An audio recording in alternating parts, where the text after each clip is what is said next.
पहले मैं आपको एक इंटरेस्टिंग सा स्टैट बताना चाहता हूँ। हमारी कहानियां देखने वाले 80% लोग ऐसे हैं जो हमारी वीडियोस एंजॉय तो करते हैं, लेकिन उन्होंने हमारा चैनल अभी तक सब्सक्राइब नहीं किया है। अगर आप उन 80% लोगों में से हैं, तो बस आपको एक छोटा सा काम करना है। इस वीडियो के नीचे आपको एक सब्सक्राइब बटन दिख रहा होगा, बस उस सब्सक्राइब बटन को दबाना है।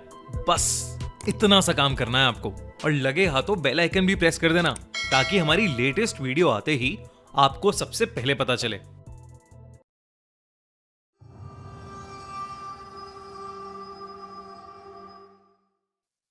मई का महीना था। दिल्ली में धूप बहुत तेज थी। कबीर सिर्फ 12 साल का था और दिल्ली के एक प्राइवेट स्कूल में पढ़ता था। वो अपने पेरेंट्स के साथ हाल ही में एक नए अपार्टमेंट में शिफ्ट हुआ था। पूरी बिल्डिंग में उनके अलावा एक दो ही फैमिलीज और थीं। उस दिन शहर में बाकी दिनों से बहुत ज्यादा गर्मी थी और इतनी भयानक लू चल रही थी कि स्कूल अथॉरिटीज ने अचानक सुबह सुबह सब बच्चों को हीट स्ट्रोक के डर से पूरे दिन की छुट्टी दे दी थी। कबीर के पेरेंट्स वर्किंग थे और उन्हें सुबह ही अर्जेंट काम से बाहर जाना पड़ा था, इसलिए कबीर उस दिन घर पर बिल्कुल अकेला था। सुबह से ही लाइट नहीं आ रही थी और गर्मी से कबीर का सर फट रहा था। उसे लगातार चक्कर आ रहे थे और तेज बुखार चढ़ने लगा। अचानक वो चक्कर खाकर अपने नए घर के फर्श पर ही गिर गया। और हैरानी की बात यह थी कि फैन के बंद होने के बाद भी कमरे में अचानक से ठंडी हवा बहने लगी थी। कबीर ने सोचा कि शायद बुखार की वजह से उसे ठंड लग रही है।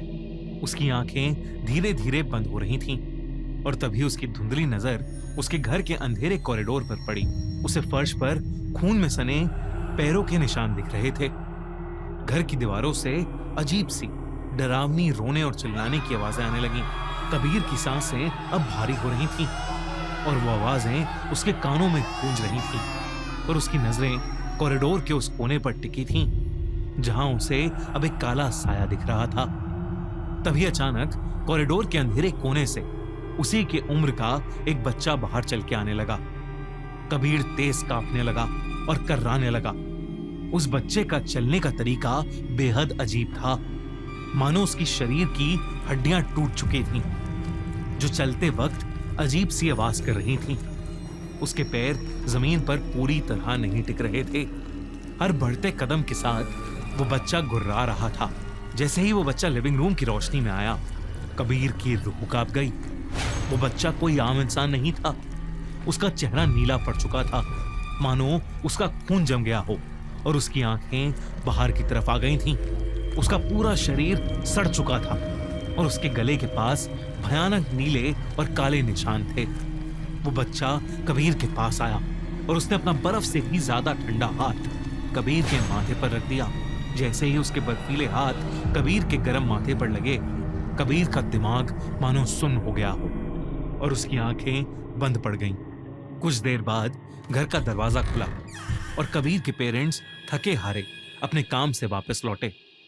उन्हें घर में घुसते ही एक बहुत ही गंदी महक आई, मानो घर में कोई मरा हुआ जानवर सड़ रहा हो। घर अंदर से बर्फीला था, इतना ठंडा कि उनके मुंह से हल्की हल्की भाप निकलने लगी और घर की सारी लाइट्स बंद थीं। उन्होंने कबीर को आवाज लगाई, पर सामने से कोई जवाब नहीं आया। वो कबीर को ढूंढने लगे। तभी कबीर की मम्मी ने मोबाइल की फ्लैशलाइट ऑन की और जैसे ही रोशनी लिविंग रूम के बीच में पड़ी, उनके मुंह से एक भयानक चीख निकली। कबीर लिविंग रूम के बीच में फर्श पर बैठा था। उसका मुंह झुका हुआ था, बाल बिखरे हुए। उसके बैठने का तरीका इंसानी नहीं था। उसके पैर और रीढ़ की हड्डी अजीब तरीके से मुड़ी हुई थी। अचानक उसने अपना चेहरा उठाया। उसकी आंखें फ्लैशलाइट की रोशनी में भी बिल्कुल काली दिख रही थीं और चेहरा बिल्कुल नीला पड़ चुका था।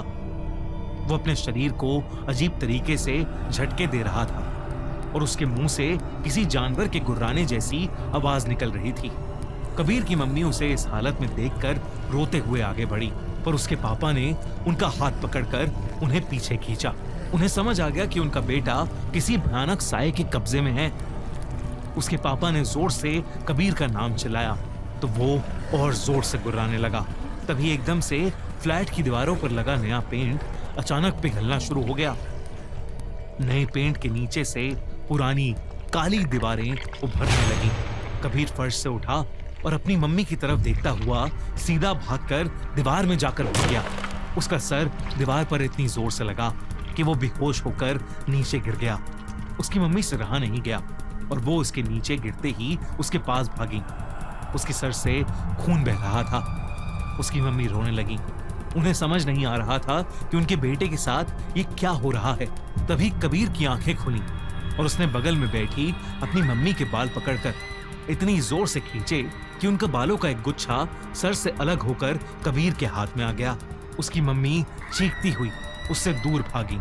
अब खून में लथपथ कबीर जोरों से हंसने लगा और अपनी माँ के बाल खाने लगा।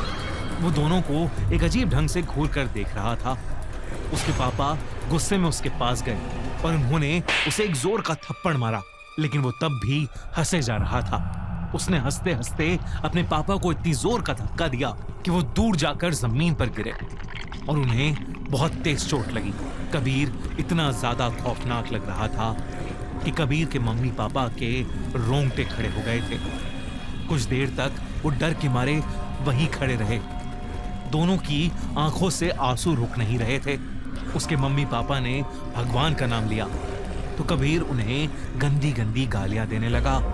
उसने पास में रखा अपना क्रिकेट का बैट उठाया और गुस्से में उनकी तरफ आने लगा।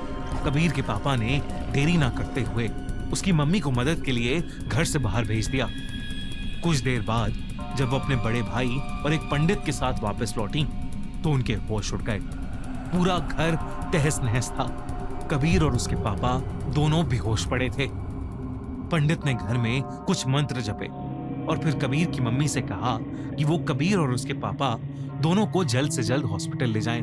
पीछे से पंडित जी उस घर में पूजा करने लगे, आंखें बंद और पूजा में मग्न। कबीर के मामा देख रहे थे कि हवन की आग बार बार अपने आप बुझ रही है।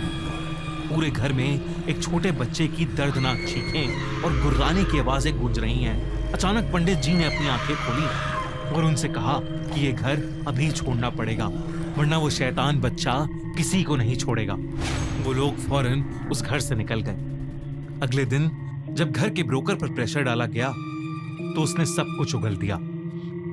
उस घर में कई सालों पहले एक बहुत ही पागल और खतरनाक बच्चा रहता था। वो लोगों को मारता फिरता रहता था और एक दिन गुस्से में आकर उसने क्रिकेट बैट से अपने माँ बाप को मार मार कर उनकी जान ले ली और फिर खुद छत से कूदकर मर गया। उसके बाद से उस घर में जो भी आता है उसे वो बच्चा दिखता है जो उनकी जान लेने की कोशिश करता है। कोई इस जगह को खरीद नहीं रहा था, इसलिए बिल्डर ने पुरानी बिल्डिंग को तोड़कर ये नए अपार्टमेंट्स बनवाए और इसे सस्ते में मार्केट में निकाल दिया। इस कहानी को सुनकर कबीर के पेरेंट्स ने तुरंत हमेशा हमेशा के लिए वो घर छोड़ दिया। आज वो पूरी बिल्डिंग खाली पड़ी है और खंडर हो चुकी है।